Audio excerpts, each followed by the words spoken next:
श्री स्वामी समर्थ प्रसन्नतेचा साज घेऊन यावे नववर्ष.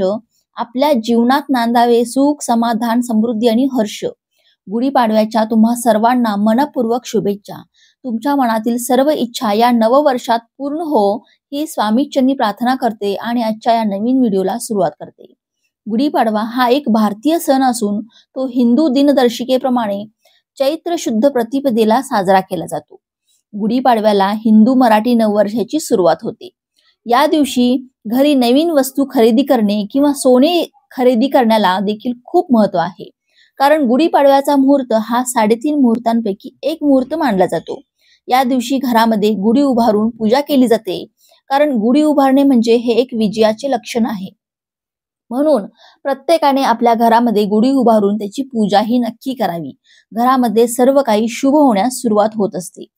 याशिवाय या दिवशी अनेक जण अनेक नवीन वस्तू खरेदी करतात. त्याचबरोबर या दिवशी सोने खरेदी करण्याला देखील खूप महत्व असते. पण प्रत्येकाला सोने खरेदी करणे शक्य होईलच असे नाही.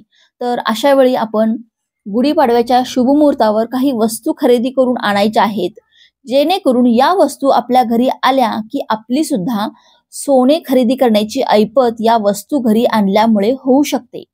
कारण अशा काही गोष्टी असतात ज्या ठेवल्याने माता लक्ष्मी आपल्यावरती प्रसन्न होते, किंवा अशा काही वस्तू असतात ज्या माता लक्ष्मीच्या संबंधित असतात, ज्या आपल्या घरात ठेवल्याने माता लक्ष्मी आपल्या घरी येते आणि ती स्थिर देखील होते.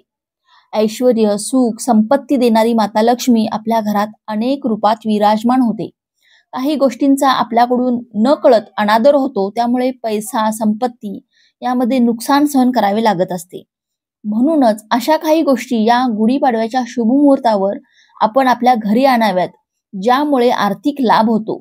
या वस्तू देवी लक्ष्मीच्या संबंधित असल्याने आपल्या पैशाच्या आर्थिक अडचणी संपुष्टात येतात. गुढीपाडव्याच्या दिवशी ब्रह्मदेवाने विश्वनिर्मिती करण्यास सुरुवात केली. श्रीराम अयोध्येला 14 वर्षाचा वनवास भोगून लंकापती रावण राक्षसांचा पराभव करून या दिवशी अयोध्येला परत आले होते. म्हणून या शुभ मुहूर्तावर आपल्याला काही वस्तू आपल्या घरी आणायच्या आहेत. या वस्तूंपैकी सर्वात पहिली वस्तू म्हणजे श्रीयंत्र. श्रीयंत्र हे माता लक्ष्मीचे आसन आहे. श्रीयंत्रात माता लक्ष्मी वास करते, म्हणून माता लक्ष्मी आपल्या घरी आल्यानंतर तिचे आसन आपल्या घरी असणे आवश्यक आहे. कारण माता लक्ष्मी कधीही एका ठिकाणी स्थिर नसते. म्हणूनच माता लक्ष्मीला आपल्या घरी स्थिर करण्यासाठी तिचे आसन आपल्या घरी असणे आवश्यक आहे. श्रीयंत्राची पूजा केल्यामुळे व्यक्तीला माता लक्ष्मीच्या कृपेने अपार धन आणि संपत्ती प्राप्त होऊ शकते. श्रीयंत्र पाडव्याच्या दिवशी घरी आणून त्याची स्थापना करायची, म्हणजे त्याच्यावरती दुधाने, पंचामृताने अभिषेक करून माता लक्ष्मीची सर्वात आवडती सेवा म्हणजे श्रीयंत्रावर कुंकुमार्चन करणे आणि श्रीसूक्ताचे पठण करणे. या गोष्टी पाडव्याच्या दिवशी नक्की करा. दुसरी वस्तू म्हणजे शंख. शंख हा माता लक्ष्मीचा भाऊ मानला जातो. समुद्र मंथनाच्या वेळी देवी लक्ष्मी सोबत शंखाचाही जन्म झाला.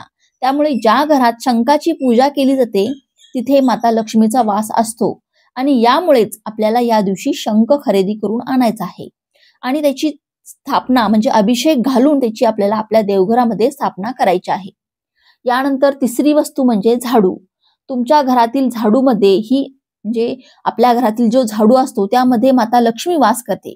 घराच्या सुख समृद्धीमध्ये बाधा आणणाऱ्या गोष्टी दूर करण्यास हा झाडू आपल्याला मदत करत असतो.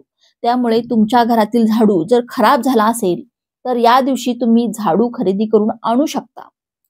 झाडू खरेदी करून आणल्यानंतर लगेचच तो वापरायला घेऊ नये, कारण देवघरासमोर आपल्याला या झाडूची पूजा करायची आहे. त्यावरती थोडे पाणी शिंपडून हळदी कुंकू लावून त्याची पूजा करून मगच झाडू हा वापरायला काढायचा असतो. झाडू हा वापरून झाल्यानंतर व्यवस्थित ठेवायचा आहे, म्हणजे कोणाच्याही नजरेस पडणार नाही अशा ठिकाणी झाडू हा ठेवावा. कारण झाडूमध्ये माता लक्ष्मीचे वास्तव्य असते. कारण आपण कसे पहा, आपल्या घरातील धन, पैसा इतरांपासून लपवून ठेवतो, कोणाच्याही नजरेस पडून देत नाही. त्याचप्रमाणे झाडू हा लपवून ठेवायचा आहे. यानंतरची दुसरी वस्तू म्हणजे श्रीफळ म्हणजेच नारळ. श्रीफळ हे देवी लक्ष्मीचे आवडते फळ आहे. जेव्हा तुम्ही माता लक्ष्मीची पूजा करता तेव्हा माता लक्ष्मीला श्रीफळ नक्की अर्पण करायचे आहे. यानंतर कमळाच्या बिया म्हणजेच कमळगट्ट्याची माळ. माता लक्ष्मी ही कमळाच्या फुलामध्ये विराजमान आहे आणि त्यामुळेच आपल्याला श्रीयंत्र हे माता लक्ष्मीचे आसन आहे आणि या आसनावरती आपल्याला कमळगट्ट्याची माळ आणून ठेवायची आहे. कमळ व कमळाच्या बिया ह्या माता लक्ष्मीला अत्यंत प्रिय आहेत आणि त्यामुळेच श्रीयंत्रासोबतच तुम्हाला कमळगट्ट्याची माळ सुद्धा या दिवशी खरेदी करून घरी आणायची आहे. शक्य असल्यास एखादे कमळाचे फूल देखील तुम्ही नक्कीच या दिवशी आणू शकता. कारण बघा, माता लक्ष्मीची जर आपण सेवा केली, पूजा केली तर आपल्याला कधीच धनधान्य संपत्तीची कमी पडत नाही. त्यामुळे माता लक्ष्मीला एखादे कमळाचे फूल आपण नक्कीच अर्पण करू शकतो. त्यानंतर पहा, पिवळ्या कवड्या. पिवळ्या कवड्या हे देखील माता लक्ष्मीला अतिशय प्रिय आहे.